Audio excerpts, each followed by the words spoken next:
No,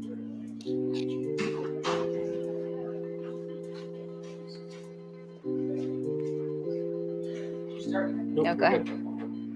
Oh, let's.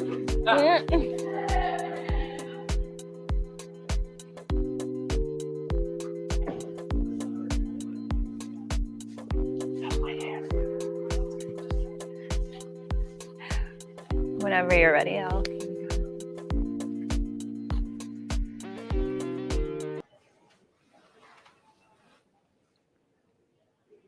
Welcome back, everybody, to the WPSL AGM Live. I am Katie Parker, and we are going to wrap things up for this entire AGM with one final interview. We have Deputy Commissioner Matt Homanoff with us. How are you?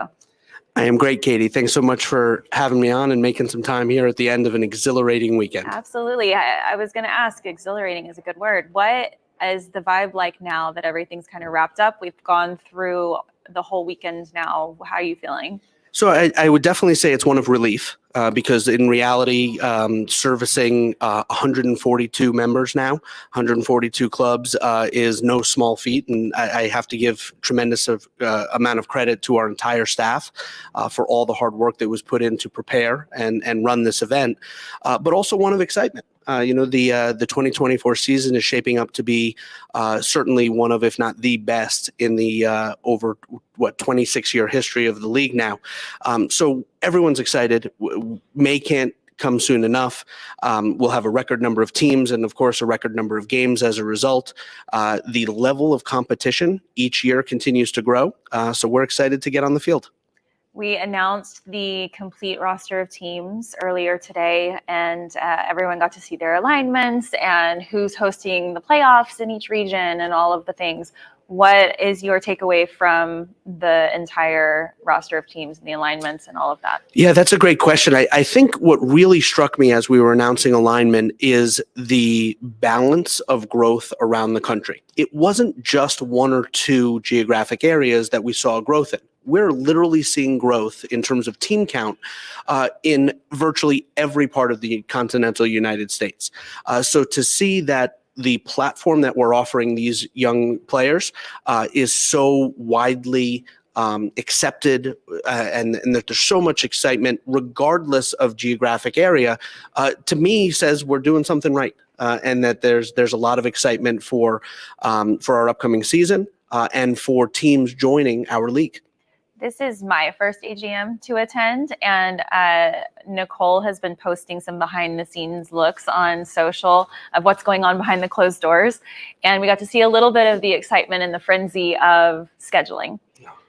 Scheduling, it's very intriguing. I feel like there could be like a reality show based around it.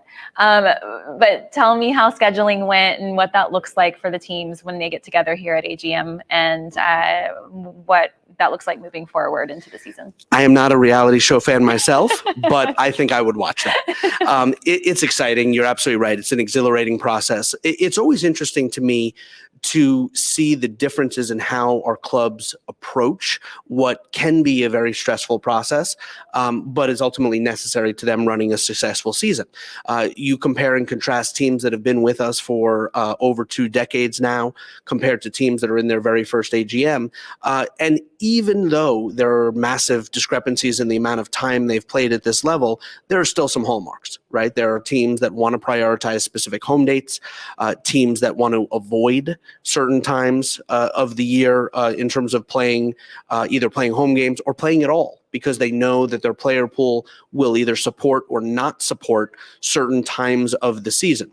It's important to remember that the summer season is very compressed by its nature, and that you're essentially bookending Memorial Day weekend in late May with the 4th of July weekend in early July. So in totality, teams are really trying to figure out how best to make use of the weekends in June between those 2 holiday weekends. So with all that being said, the way that teams ultimately utilize their available dates, while it does vary from team to team, I think there's a great spirit of cooperation amongst our member clubs for understanding that while you may not get the absolute ideal, no one truly gets the perfect schedule, that there's a true understanding and a true spirit of collaboration between our clubs when it comes to getting the job done. You were mentioning something earlier that we obviously have to touch on, the minimum standards that the league upholds and tries to get its member clubs to uphold. What does that look like this season? Yeah, it's certainly one of the tougher parts of my job during the course of the season, but in the off season, we get to see the fruits of that labor. And it's incredibly gratifying for me to be able to stand up in front of all of our clubs and say that the 2023 season was our best year yet when it came to upholding our minimum standards, and when it comes to the very lofty expectations we have going into 2024.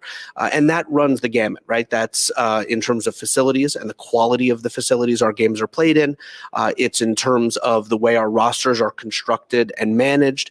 And most importantly, it's the health and safety of the athletes, whether it's the medical side of things, whether it's the minutes and the load on their bodies during the course of the season, because ultimately we all want to see these athletes return to their various collegiate programs in August in the best possible, both physical and mental shape. So all of those standards play in together in terms of providing the platform that we're all so proud of. And it's been incredibly gratifying to see the continued progression and continued improvement in those areas. I know it's your job, but you obviously are very passionate about what you're doing. We've talked a little bit about this with our other guests on the live here, their personal connection to the sport and the emotional connection to the sport. Where does that come from for you?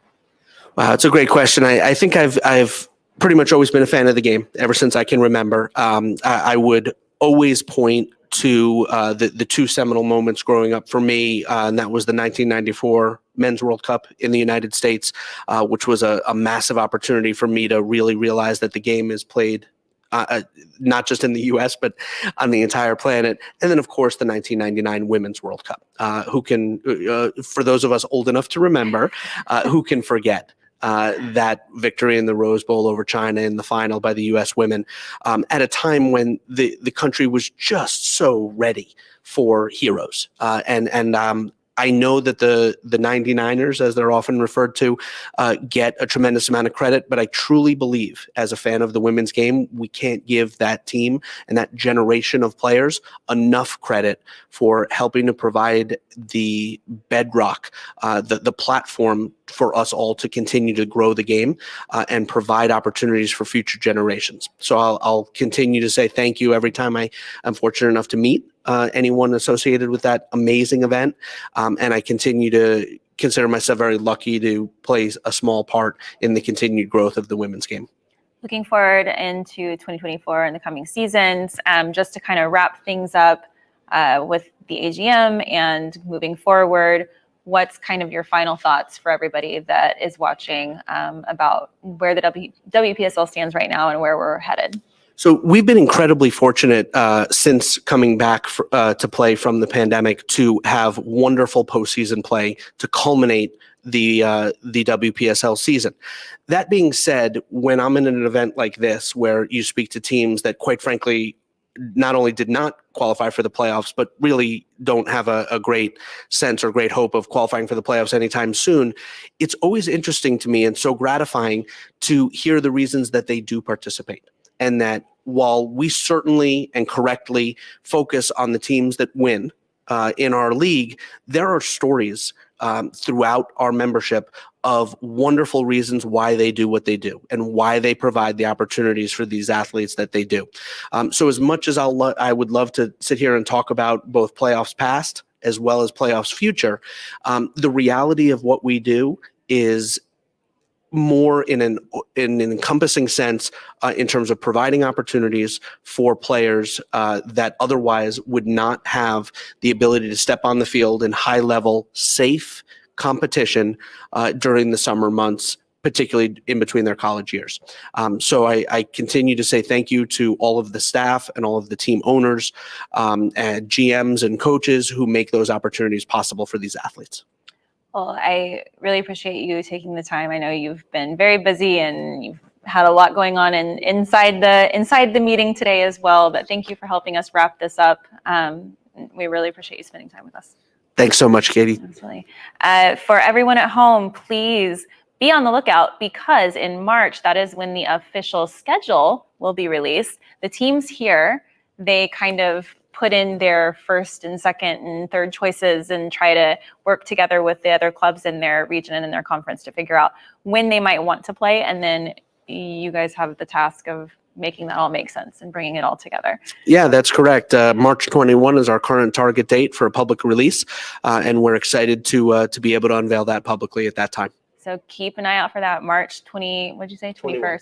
March 21st, coming up, WPSLsoccer.com. That's where you can find more information. There are still expansion clubs being announced on the website, so make sure you pay attention to that as well if you're wanting to keep up to date with everything that's going on in the WPSL. This kind of wraps up the unofficial start to the 26th season. So thank you for joining us for the WPSL AGM Live, presented by Capelli Sport, and we will see you on the pitch.